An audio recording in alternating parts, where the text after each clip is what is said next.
Nous passons de plus en plus de temps à l'intérieur des locaux. On y vit, on y travaille. L'installation d'une ventilation à économie d'énergie y assure un degré de confort et un environnement sain. L'unité de traitement d'air constitue l'élément clé du système de ventilation. Sous une apparence simple et compacte se dissimule une unité complexe et sophistiquée gérée par un système de régulation autonome. Les principaux composants d'une unité de traitement d'air sont les ventilateurs, ils évacuent l'air pollué et introduisent de l'air neuf. Les filtres, ils retirent les polluants de l'air, créant un environnement plus sain. Un échangeur de chaleur, qui permet d'économiser l'énergie et de récupérer la chaleur provenant de l'air extrait pour réchauffer l'air frais entrant. Un élément chauffant additionnel, qui ajuste le niveau de confort. Et enfin, un système de régulation intégré, qui optimise l'économie d'énergie et assure les conditions de confort intérieur. Comment dimensionner une unité de traitement d'air? Seul le renouvellement de l'air intérieur par de l'air frais permet de maintenir un environnement confortable et sain.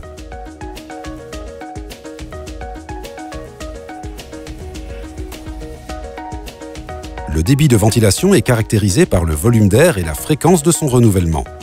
La quantité d'air correspond au volume du bâtiment.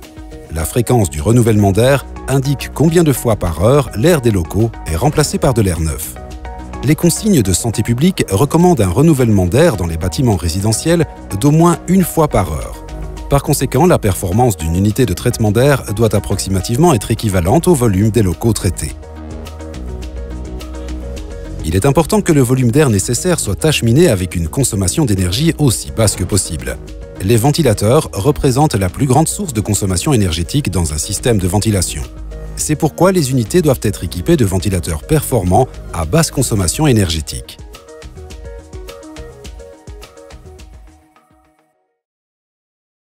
Quels sont les différents types d'échangeurs de chaleur? Un échangeur de chaleur récupère la chaleur dans le système de ventilation. L'efficacité moyenne annuelle d'un échangeur de chaleur dépend des conditions climatiques. Les unités de traitement d'air avec échangeur à plaques contre flux sont particulièrement adaptées au climat tempéré.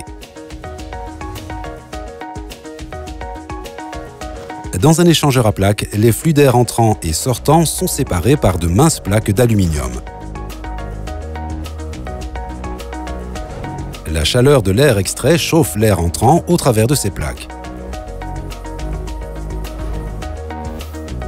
L'humidité de l'air extrait se condense naturellement sur les plaques de l'échangeur. C'est pourquoi ce type d'échangeur nécessite un système d'évacuation des eaux de condensat.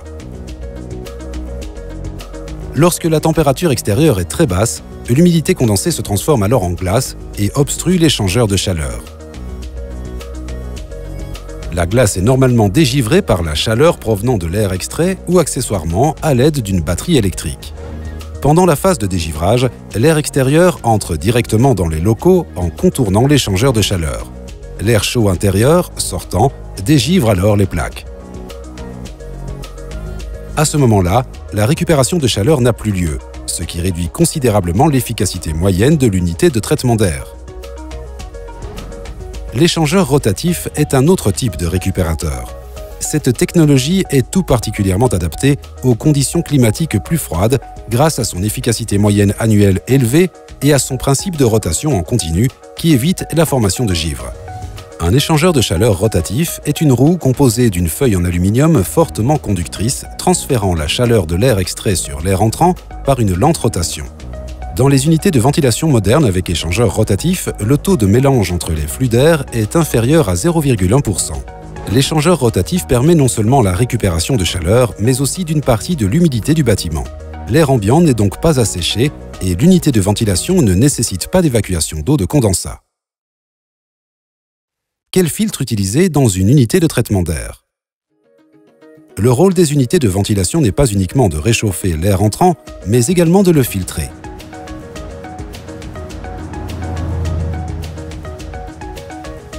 Les filtres à air utilisés purifient l'air de ses polluants pour assurer un environnement sain à l'intérieur des locaux. Ils protègent également le système de ventilation contre l'encrassement prématuré. Les filtres sont répartis suivant différentes classes en fonction de leur efficacité de filtration. Les filtres de faible efficacité ne retiennent que les grosses impuretés de l'air. Les filtres de moyenne efficacité offrent une protection efficace contre les poussières lourdes. Les filtres de haute efficacité retiennent les microparticules, les substances allergènes et les poussières fines. Ils assurent ainsi une protection continue pour un air intérieur sain et confortable. Lors de la sélection d'un filtre, il est important de bien faire attention à la classe de filtration, mais également à la surface filtrante du filtre. Des filtres appartenant à une même classe peuvent avoir une surface filtrante très différente.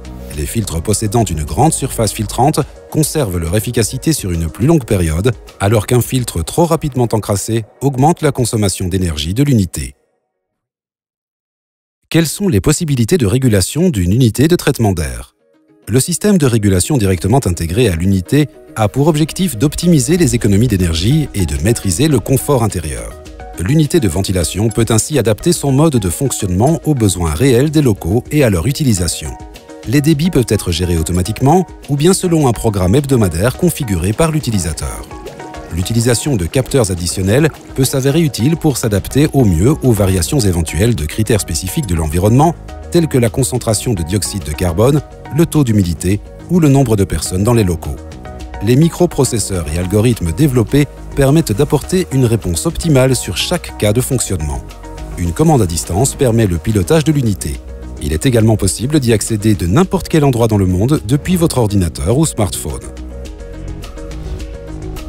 N'oublions pas que l'efficacité et le bon fonctionnement d'une unité de traitement d'air dépendent également de la qualité de son installation et de son entretien.